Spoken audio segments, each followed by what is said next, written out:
দুর্নীতি দমন কমিশনের দায়ের করা অবৈধ সম্পদ অর্জন ও কর ফাঁকির পৃথক দুই মামলায় সাজাপ্রাপ্ত নীলফামারী ১ আসনের সাবেক সংসদ সদস্য বিএনপি নেতা শাহরিন ইসলাম চৌধুরী তুহিনের জামিন আবেদন নামঞ্জুর করে কারাগারে পাঠানোর আদেশ দিয়েছে ঢাকার একটি আদালত।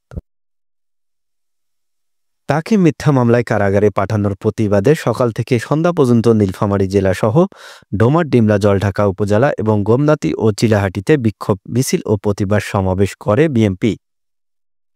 এছাড়াও সামাজিক যোগাযোগ মাধ্যম ফেসবুকেও চলছে প্রতিবাদের ঝড়। তুহিনের মিথ্যা মামলা প্রত্যাহার করে দ্রুত তাকে মুক্তি দেওয়া না হলে বৃহত্তর আন্দোলনের হুঁশিয়ারি দেন বিএনপির নেতাকর্মীরা। এর আগে মঙ্গলবার সকালে ঢাকার বিশেষ জজ আদালত ৬-এ আত্মসমর্পণ করে জামিনের আবেদন জানান। আদালত তার জামিনের আবেদন নামঞ্জুর করে তাকে কারাগারে পাঠানোর আদেশ দেন। এ সময় আদালত চত্বরে বিপুল সংখ্যক ডোমার-ডিমলা সহ নীলফামারীর কয়েক শতাধিক নেতাকর্মী উপস্থিত ছিলেন। শাহরিন ইসলাম চৌধুরী তুহিন বিএনপির চেয়ারপারসন বেগম খালেদা জিয়ার বোন সেলিনা ইসলামের ছেলে। আজ ঢাকার পৃথক দুই বিশেষ জজ আদালতে তার আইনজীবী সৈয়দ জয়নুল আবেদিন মেজবার মাধ্যমে আত্মসমর্পণ করেন তিনি।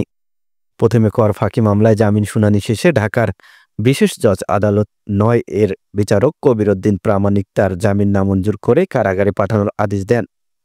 এরপর অবৈধ সম্পদ অর্জনের মামলায় ঢাকার বিশেষ জজ আদালত ৭-এর বিচারক প্রদীপ কুমার রায়ের মামলাতেও তার জামিন নামঞ্জুর করে কারাগারে পাঠানোর আদেশ দেওয়া হয়েছে। জানা যায়, কর ফাঁকির অভিযোগ ও অবৈধ সম্পদ অর্জনের অভিযোগ ২০০৭ সালে তার বিরুদ্ধে গুলশান থানায় পৃথক দুইটি মামলা দায়ের করে দুদক।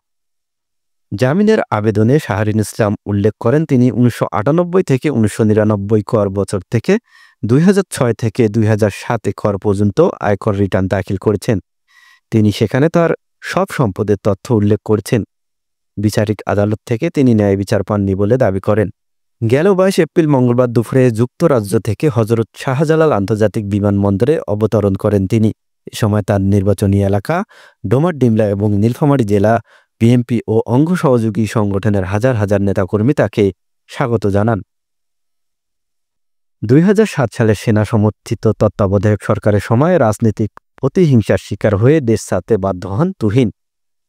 প্রথমে যুক্তরাষ্ট্র ও পরে যুক্তরাজ্যে দীর্ঘদিন রাজনৈতিক আশ্রয়ে ছিলেন তিনি।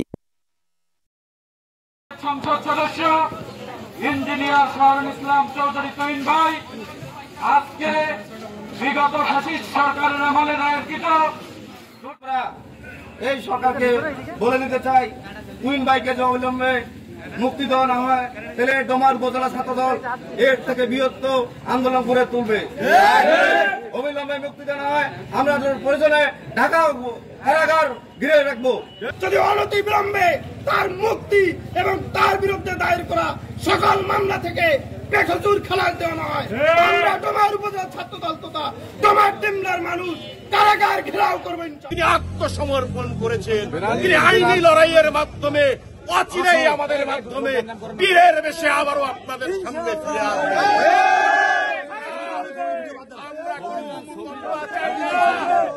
আমরা কারো চাই না, আমরা কারো করুণা চাই না, আমরা চাই আইনের শাসন, আমরা চাই ন্যায় বিচার। ন্যায় বিচার হলে ওই ফখরুদ্দিন আমলের মামলা এবং শেখ হাসিনার দেওয়া মামলা থেকে তুহিন ভাই ১ সপ্তাহের মধ্যেই জামিনে মুক্ত হয়ে বেকসুর খালাস পেয়ে আপনাদের সামনে ফিরে এসে